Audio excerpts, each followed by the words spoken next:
Hi, I'm Dan, and welcome to Gaming Comments, the show where I talk about anything games.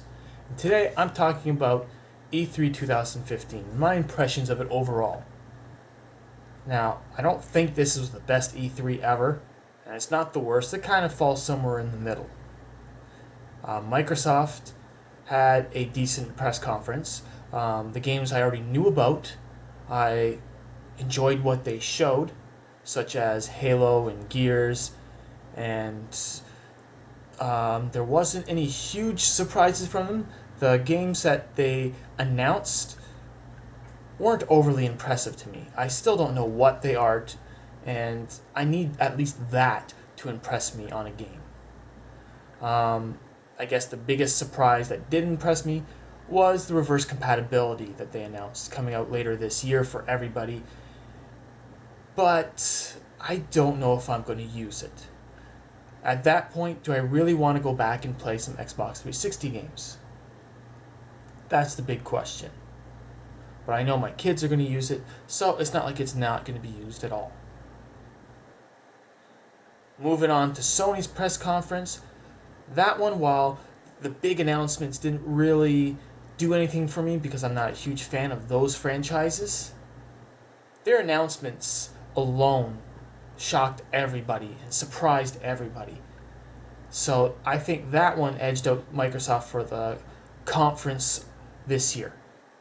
That was the big one this year. Started off with The Last Guardian. Yes, I put that in my prediction video that would be a thing.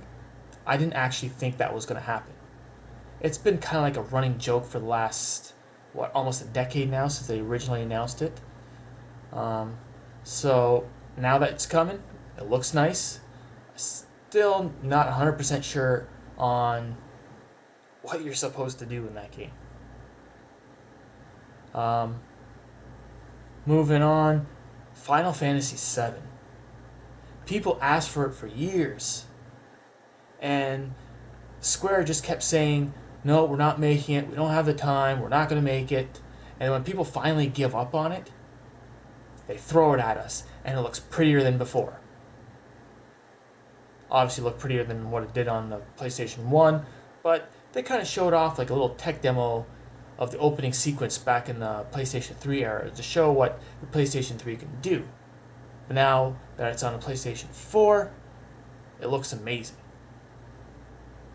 But I'm not the biggest Final Fantasy fan out there, so while it did impress me that it actually is coming out, it didn't speak to me.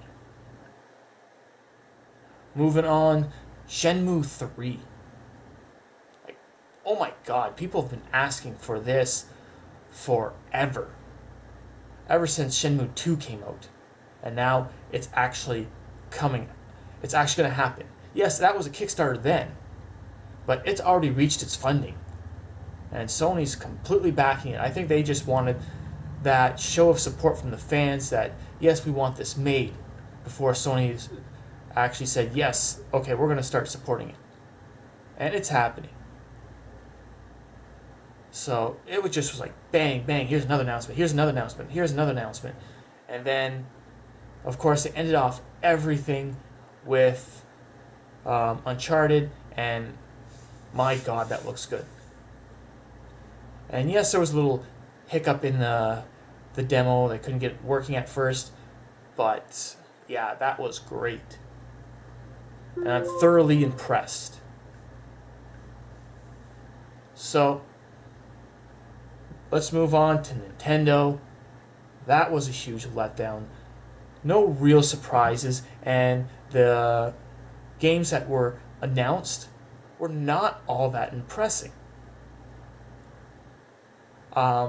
The games I think that spoke to me was The Legend of Zelda and the Mario and Luigi / Paper Mario crossover there. That was the only two games that really spoke to me.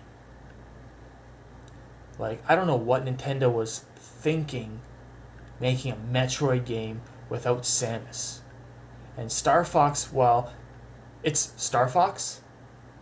It doesn't look that great compared to what they showed us with games like Smash Brothers and Mario Kart.